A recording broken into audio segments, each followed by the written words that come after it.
Well, I wanted to share a little bit this morning about just some thoughts I have regarding homelessness and what's happening in the region and some of the trends that are going on within homeless services. And some of the things in my background, I've been serving in different capacities in about 11 different counties in Northern California, and have seen a variety of different programs and approaches when it comes to homelessness.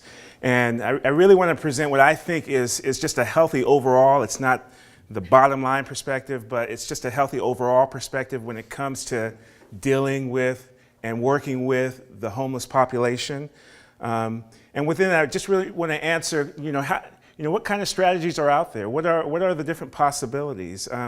How should a typical person, in my mind, view the homeless population? And within that, I want to start out by saying there's really not one right answer. There's really not one right approach or right perspective. There are multiple approaches and perspectives to consider. If you talk to law enforcement in the region, they will have a perspective when it comes to dealing with the homeless population. If you talk to local government or your typical citizen, they'll have an approach that they think the homeless need to be dealt with in a certain way. If you talk to the church community or the social services community, they'll have a different type of approach that might be more heart-focused when it comes to the homeless population. So there's a variety of different perspectives out there. And one of the things that I believe in general is that if people come to the table with different perspectives when it comes to homelessness, you can come up with a viable solution going forward that embraces all of the different perspectives at the table. You can bring law enforcement and the social services community together and come up with a solution that works for the entire community. And oftentimes we don't believe that. We believe that we have to have our perspective and that's it.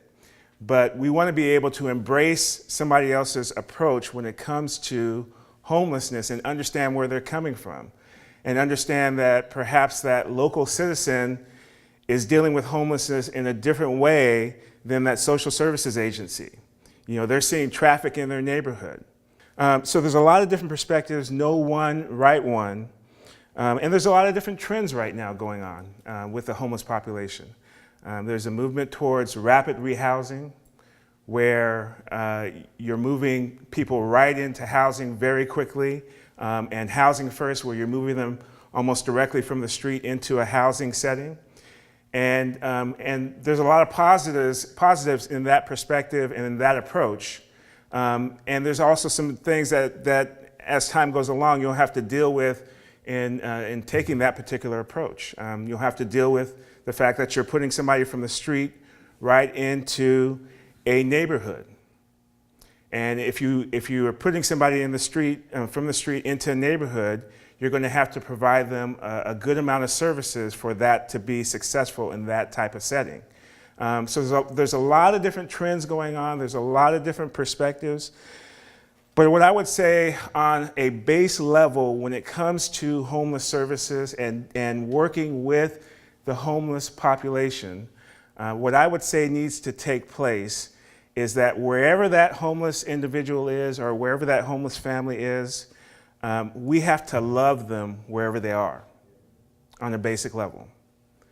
We have to love them wherever they're at in their life at that point in time. And the reason I say that we have to love them at that point is because ultimately, if change happens with the homeless population, it is about services. There has to be services available. There has to be opportunities for treatment, for housing, and for a variety of different things that will help them get from point A to point B. But ultimately, it's got to be a heart change or a motivation within that individual, that adult in that family, or that single individual. They've got to be motivated. And sometimes we try to create solutions that try to force people in a certain direction. But my perspective is that we have to be patient. And we have to create environments that allow for individuals to see the opportunities out there and wait for them to choose. And wait for them to select this particular option and say, hey, I need to head in that direction. And sometimes that takes a while.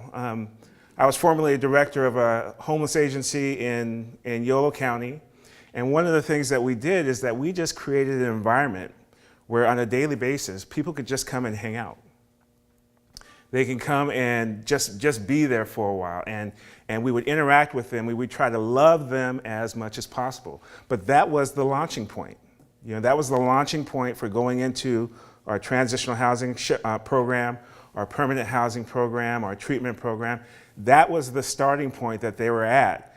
We didn't judge them at that point. We didn't look down upon them. We realized that that particular environment was going to take a little while. It was going to take a little while for them to embrace other opportunities.